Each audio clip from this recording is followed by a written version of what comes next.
بسم اللہ الرحمن الرحیم۔ السلام علیکم ورحمۃ اللہ وبرکاتہ۔ شب معراج کی فضیلت کیا ہے؟ معراج کسے کہتے ہیں؟ قرآن مجید میں اس کی فضیلت کس طرح بیان کی گئی ہے؟ جاننے کے لیے ویڈیو کو آخر تک دیکھیں، اور اگر آپ ہمارے چینل پر نئے ہیں تو چینل کو سبسکرائب کر کے بیل نوٹیفیکیشن آن کر لیں۔ معراج عربی زبان کا لفظ ہے جو عروج سے نکلا ہے، جس کے معنی ہے چڑھنا یا اوپر کی طرف جانا۔ معراج کے معنی اس وسیلے یا ذریعے کے ہیں جس کی مدد سے بلندی کی طرف چڑھا جائے۔ اسی لحاظ سے سیڑھی کو بھی معراج کہا جاتا ہے۔ روایات اور کتب تفاسیر میں حضور نبی کریم صلی اللہ علیہ وآلہ وسلم کا مکہ مکرمہ سے بیت المقدس اور بیت المقدس سے آسمان کی طرف اور پھر مکہ مکرمہ واپس لوٹ آنے کے جسمانی سفر کو معراج کہا جاتا ہے۔ شب معراج سے مراد وہ رات ہے جس رات حضور نبی کریم رحمت للعالمین صلی اللہ علیہ وآلہ وسلم کو فرشتوں اور براق کے ذریعے اللہ تبارک و تعالیٰ کے حکم سے عرش کی بلندیوں تک بلوایا گیا اور بالخصوص دیدار الہی کا لازوال شرف بخشا۔ 27 رجب شب معراج انتہائی افضل اور بے شمار فضیلت و برکات والی رات ہے۔ اس شب اللہ رب العزت نے اپنے محبوب نبی حضرت محمد صلی اللہ علیہ وآلہ وسلم کو معراج کا شرف بخشا تھا۔ شب معراج کے بارے میں سینکڑوں احادیث روایت کی گئی ہیں، جن سے اس رات کی فضیلت اور اہمیت واضح ہو جاتی ہے۔ اس اعلیٰ و عرفہ رات میں اللہ تبارک و تعالیٰ نے اس امت کے نبی حضرت محمد صلی اللہ علیہ وآلہ وسلم کو انگنت فضائل، بے شمار بزرگیاں، بے مثال نوازشیں اور لازوال عنایتیں عطا فرمائیں۔ شب معراج کی فضیلت در حقیقت حضور سرور دو عالم صلی اللہ علیہ وآلہ وسلم کو عطا کردہ وہ انگنت فضائل ہیں جو اس سے پہلے کسی اور نبی کو حاصل نہ ہو سکے۔ ان تمام نوازشوں اور نعمتوں میں سب سے بڑی نعمت جو حضور صلی اللہ علیہ وآلہ وسلم کو عطا کی گئی وہ خود رب العالمین کا دیدار تھا۔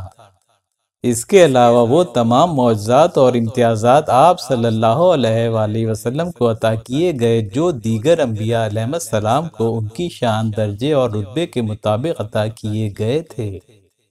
وہ تمام فضائل و مراتب حضور صلی اللہ علیہ وآلہ وسلم کی ذات پاک میں خصوصی طور پر یکجا کر دیے گئے اور جمع بھی یوں کیے گئے کہ ان میں سے ہر فضیلت اور مرتبے کے اعتبار سے آپ صلی اللہ علیہ وآلہ وسلم منتہائے کمال کو پہنچے، لیکن دیدار الہی کا شرف صرف اور صرف حضور نبی کریم صلی اللہ علیہ وآلہ وسلم کے لیے مخصوص تھا۔ ان بے شمار فضائل و برکات میں سے چند فضائل کا ذکر یہاں کیا گیا ہے۔ معراج کی رات جبرائیل علیہ السلام فرشتوں کے جھرمٹ میں انوار و تجلیات کے جلوے سمیٹے جنتی براق لیے آسمان کی بلندیوں سے اتر کر حضرت ام ہانی کے گھر تشریف لائے، جہاں محبوب رب دو جہاں حضرت محمد صلی اللہ علیہ وآلہ وسلم محو خاک تھے۔ حضرت جبرائیل علیہ السلام نے بارگاہ رسالت صلی اللہ علیہ وآلہ وسلم میں حاضر ہو کر حضور نبی کریم صلی اللہ علیہ وآلہ وسلم کو معراج کی خوشخبری سنائی کہ یا رسول اللہ صلی اللہ علیہ وآلہ وسلم، آپ کا رب آپ کی ملاقات کا مشتاق ہے۔ یہ خاص فضیلت خصوصی طور پر حضور نبی کریم صلی اللہ علیہ وآلہ وسلم کے حصے میں آئی، جس کے لیے حضرت موسیٰ علیہ السلام نے دن رات گریہ وزاری کی۔ حضرت موسیٰ علیہ السلام اپنے پروردگار سے ملاقات کے لیے بے قرار تھے، اور یہاں خود پروردگار آپ صلی اللہ علیہ وآلہ وسلم کی ملاقات کا متمنی ہے۔ آپ صلی اللہ علیہ وآلہ وسلم کا سینہ مبارک چاک کر کے قلب اطہر کو آب زمزم سے دھویا گیا، پھر اسے حکمت و ایمان کے موتیوں سے بھر دیا گیا۔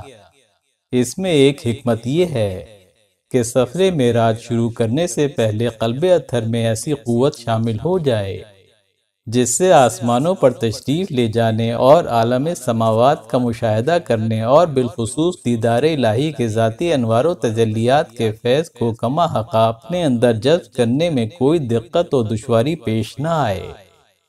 اس کے بعد تاجدار رسالت صلی اللہ علیہ وآلہ وسلم کی بارگاہ میں ایک سواری پیش کی گئی جس کا نام براق تھا۔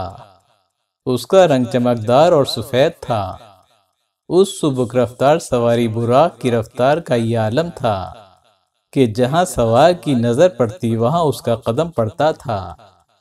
آپ صلی اللہ علیہ وآلہ وسلم کے لیے ایسی سواری کا انتخاب کیا گیا جو آج تک کسی شہنشاہ کو بھی میسر نہ آئی ہوگی اور نہ ہی کسی نے دیکھی ہوگی۔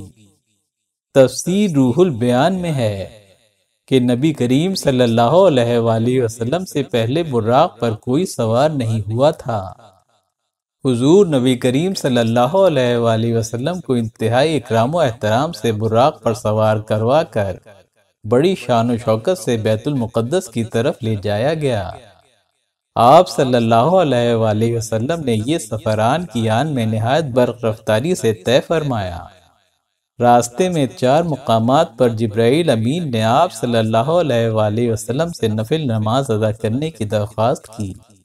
پہلے آپ کی ہجرت گاہ مدینہ طیبہ میں، دوسرے مدین کے علاقے میں جہاں حضرت شعیب علیہ السلام کا مسکن تھا، تیسرے طور سینا میں جہاں اللہ تعالیٰ نے حضرت موسیٰ علیہ السلام سے کلام کیا، اور چوتھے بیت اللحم میں جو حضرت عیسیٰ علیہ السلام کی جائے پیدائش ہے۔ اس کے علاوہ دیگر متعدد عجائبات اور واقعات کا مشاہدہ فرمایا۔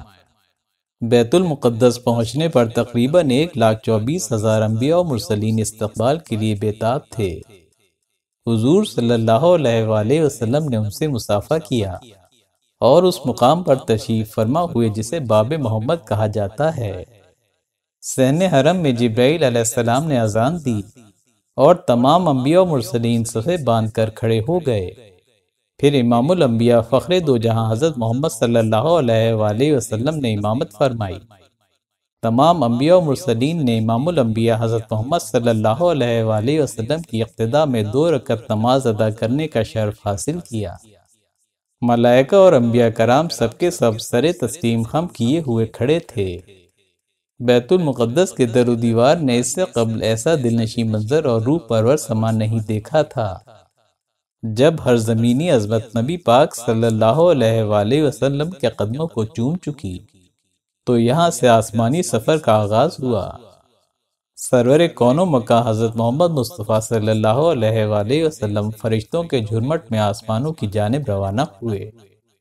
جبرائیل امین نے باری باری تمام آسمانوں کے دروازے کھلوائے۔ پہلے آسمان پر حضرت آدم علیہ السلام، دوسرے آسمان پر حضرت یحییٰ علیہ السلام اور حضرت عیسیٰ علیہ السلام، تیسرے آسمان پر حضرت یوسف علیہ السلام، چوتھے آسمان پر حضرت ادریس علیہ السلام، پانچویں آسمان پر حضرت ہارون علیہ السلام، چھٹے آسمان پر حضرت موسیٰ علیہ السلام اور ساتویں آسمان پر حضرت ابراہیم علیہ السلام حضور نبی کریم صلی اللہ علیہ وآلہ وسلم کی زیارت و ملاقات سے مشرف ہوئے۔ حضور نبی کریم صلی اللہ علیہ وآلہ وسلم کو بیت المعمور کی زیارت کا شرف حاصل ہوا۔ بیت المعمور زمینی کعبہ کے ٹھیک اوپر آسمانوں پر واقع آسمانی کعبہ ہے۔ آپ صلی اللہ علیہ وآلہ وسلم بیت المعمور میں گئے اور آپ کے ساتھ دیگر فرشتے بھی گئے۔ پھر سب نے وہاں آپ کی امامت میں نماز ادا کی۔ نبی کریم صلی اللہ علیہ وآلہ وسلم ایک آسمان سے دوسرے آسمان کی طرف سیر فرماتے اور وہاں کے عجائبات دیکھتے ہوئے تمام مقربین کی آخری منزل سدرۃ المنتہا تک پہنچے، جہاں فرشتوں نے جوق در جوق آپ صلی اللہ علیہ وآلہ وسلم کی زیارت کا شرف حاصل کیا۔ اس جگہ سے آگے بڑھنے کی چونکہ کسی مقرب فرشتے کو بھی مجال نہیں ہے، اس لیے حضرت جبرائیل امین آگے ساتھ جانے سے معذرت کر کے وہیں رہ گئے۔ تاجدار انبیاء صلی اللہ علیہ وآلہ وسلم جب انوار و تجلیات کی اگلی منازل کی طرف روانہ ہوئے تو جبرائیل اور براق ساتھ نہ تھے۔ آپ یکتا و تنہا ہی اپنے خالق کائنات کے اذن سے روانہ ہوئے۔ اللہ رب العزت نے اپنے مہمان عرش کی سواری کے لیے ایک سبز رنگ کا ملکوتی اور نورانی تخت بھیج دیا۔ اس تخت کا نام زخرف تھا اور حضور رحمت عالم صلی اللہ علیہ وآلہ وسلم کو عرش معلیٰ تک پہنچایا گیا۔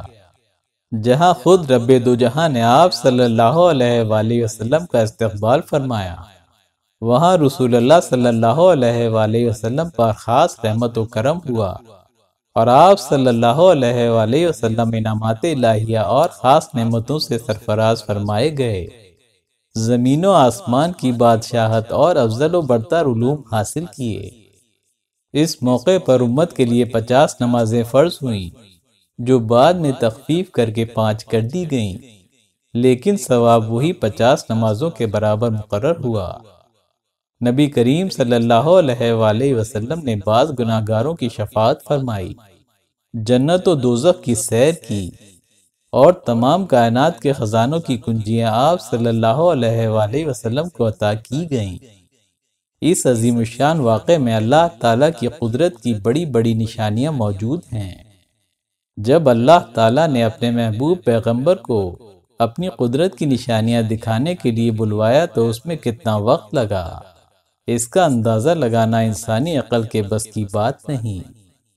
اللہ تعالیٰ نے اپنی قدرت سے اس کائنات کو یکدم بند کر دیا، سوائے اپنے محبوب صلی اللہ علیہ وآلہ وسلم اور ان چیزوں کے جنہیں حضور نے متحرک پایا۔ باقی تمام کائنات کو ساکت و جامد کر دیا۔ چاند اپنی جگہ ٹھہر گیا، سورج اپنی جگہ رک گیا، ہر شے تھم گئی۔ حضور صلی اللہ علیہ وآلہ وسلم کے بستر مبارک کی حرارت اپنی جگہ قائم رہی۔ حجرہ مبارک کی زنجیر ہلتے ہوئے جس جگہ پہنچی تھی وہیں رک گئی، غرض یہ کہ سارے زمانے کی حرکت رک گئی۔ جب سرکار دو عالم صلی اللہ علیہ وآلہ وسلم راتوں رات ایک طویل سفر کر کے زمین پر واپس تشریف لائے تو اللہ تبارک و تعالیٰ کے حکم سے کارخانہ کائنات پھر سے رواں ہو گیا۔ ہر شے اثر نو مراحل کو طے کرنے لگی۔ چاند سورج حرکت میں آ گئے، غرض یہ کہ جو چیزیں سکوت میں آ گئی تھیں مائل بحرکت ہو گئیں۔ کائنات میں نہ کوئی تبدیلی آئی اور نہ ہی کسی کو اس کا احساس تک ہوا۔